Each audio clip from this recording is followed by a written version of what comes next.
Hello hi అండి అందరికీ. ఇవాళ మన వీడియోలో మనం సందర్భం ఏదైనా సరే ఈజీగా అయిపోయే స్వీట్ పొటాటోతో పాయసం ఎలా చేయాలో చూసేద్దాం. ఇది సూపర్ టేస్టీగా ఉంటుందండి. 1-2-3 గ్లాసులు అయితే ఈజీగా తాగేస్తారు పిల్లలు పెద్దవాళ్ళు కూడా. అంత టేస్ట్గా ఉంటుంది. మనం వీడియోలోకి అయితే వెళ్ళిపోదాం. ఏ పూజలకైనా ఏ పండగలకైనా పిల్లలు అడిగినప్పుడైనా మనం ఈజీగా చేసేసుకోవచ్చండి ఈ స్వీట్ని. దీనికోసం మనం ఒక కుక్కర్లో 1 కప్పు పెసరపప్పును తీసుకుని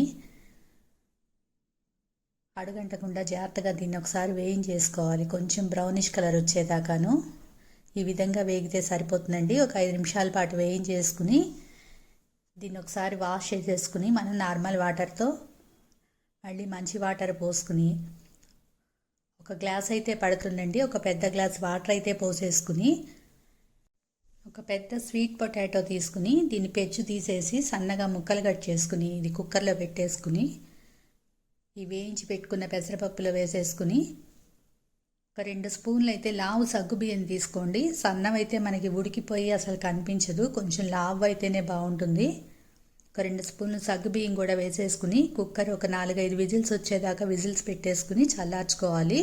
ఈ కుక్కర్ చల్లారేలోపు మనం ఒక పాన్ పెట్టుకుని చక్కగా ఒక స్పూన్ నెయ్యి వేసుకుని ఇందులో సన్నగా కట్ చేసి పెట్టుకున్న కొబ్బరి ముక్కలు వేసుకుని కొంచెం ఫ్రై చేసుకోవాలండి. కొంచెం గోల్డెన్ బ్రౌన్ కలర్ వచ్చేదాకా. ఈ పాయసానికి ఈ కొబ్బరి ముక్కలు మంచి టేస్ట్ ఉంటాయి. కొంచెం ఈ విధంగా వేగితే సరిపోతుంది. ఇవి తీసి పక్కన పెట్టేసుకుని ఇదే పాన్లో కొన్ని కాజు కొంచెం జీడిపప్పు కూడా వేయించి పక్కన పెట్టేసుకుందాం.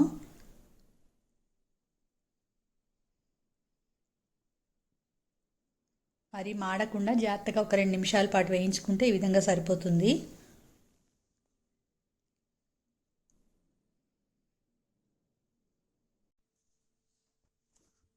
ఇదే పాన్లో మనం తీసుకున్న పెసరపప్పుకి 1/4 కప్పు బెల్లం అయితే సరిపోతుందండి. మరి ఎక్కువైపోయినా మనకి స్వీట్ ఎక్కువైపోతుంది. ఆల్రెడీ స్వీట్ పొటాటో స్వీట్గానే ఉంటుంది కాబట్టి బెల్లం అంత ఎక్కువ పట్టదు.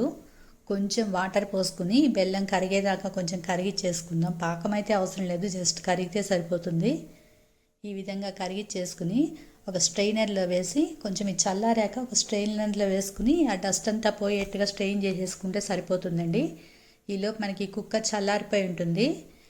ఈ స్వీట్ పొటాటోని పెసరపప్పుని మెత్తగా మనం ఎనిపేసుకుందాం. ఈ విధంగా మరి ముద్దగా కాకుండా చూసుకోండి. మనకి పెసరపప్పు చల్లారితే ఊరికే గట్టిగా అయిపోతుంది కదా. మనకి ఎట్ ఏ టైము అటు పాకము ఇటు కుక్కరు 2 పెట్టేసుకుంటే ప్రాసెస్ ఈజీ అయిపోతుంది. ఈ విధంగా మెత్తగా ఎనిపేసుకుని ఈ స్ట్రెయిన్ చేసి పెట్టుకున్న పాకాన్ని మళ్ళీ మనం కడాయిలో వేసేసుకుని ఈ ఉడికించి పెట్టుకున్న స్వీట్ పొటాటోని పెసరపప్పు ముద్ద కూడా వేసుకుని బాగా ఉండలు లేకుండా మెత్తగా కలిపేసుకోవాలండి. బెల్లం పాకానికి అంతా కలిసేట్టుగా ఒకసారి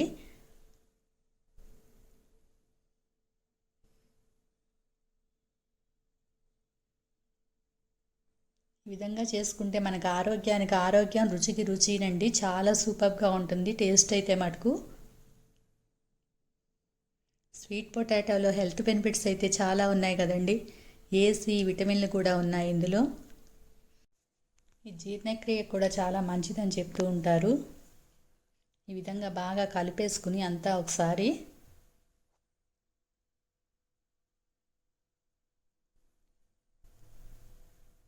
దీనికి సరిపడా కాచి పెట్టుకున్న 1 కప్పు పాలు తీసుకోండి. మనం ఏ కప్పుతో అయితే బెల్లం తీసుకున్నామో అదే కప్పుతో కాచి పెట్టుకున్న పాలు తీసుకుని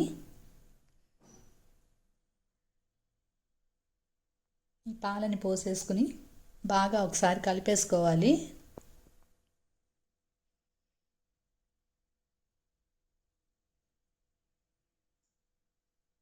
పాలు పోసుకున్నాక ఎక్కువ ఉడికించుకునే అవసరం లేదండి, జస్ట్ కొంచెం ఉడికితే సరిపోతుంది. మనకు ఆల్రెడీ పొటాటో, పెసరపప్పు, బెల్లము అన్నీ ఉడికి ఉన్నాయి కాబట్టి ఎక్కువ ఉడికించుకునే అవసరం అయితే లేదు. పాలు కూడా కాగిచ్చి పెట్టుకున్నాం కాబట్టి కొంచెం ఒకసారి జస్ట్ అట్లా ఉడికితే సరిపోతుంది. చూసారా, కొంచెం ఈ విధంగా ఉడికొస్తే సరిపోతుందండి. దీనికి సరిపడా కొంచెం 1 స్పూన్ నెయ్యి వేసేసుకుని స్టవ్ ఆఫ్ చేసేసుకోవాలి. కొంచెం ఎలాచీ పొడి వేసుకుని పైన గార్నిష్ చేసేసుకుని మనం వేయించి పెట్టుకున్న కాజు కిస్మిస్, మనం వేయించి పెట్టుకున్న కొబ్బరి ముక్కలు అయితే ఏవైతే ఉన్నాయో ఇవన్నీ వేసేసుకుని గార్నిష్ చేసేసుకుంటే మనకి చక్కటి పాయసం అయితే తయారైపోతుందండి. చాలా టేస్టీగా ఉంటుంది. మీరు కూడా తప్పకుండా ట్రై చేయండి.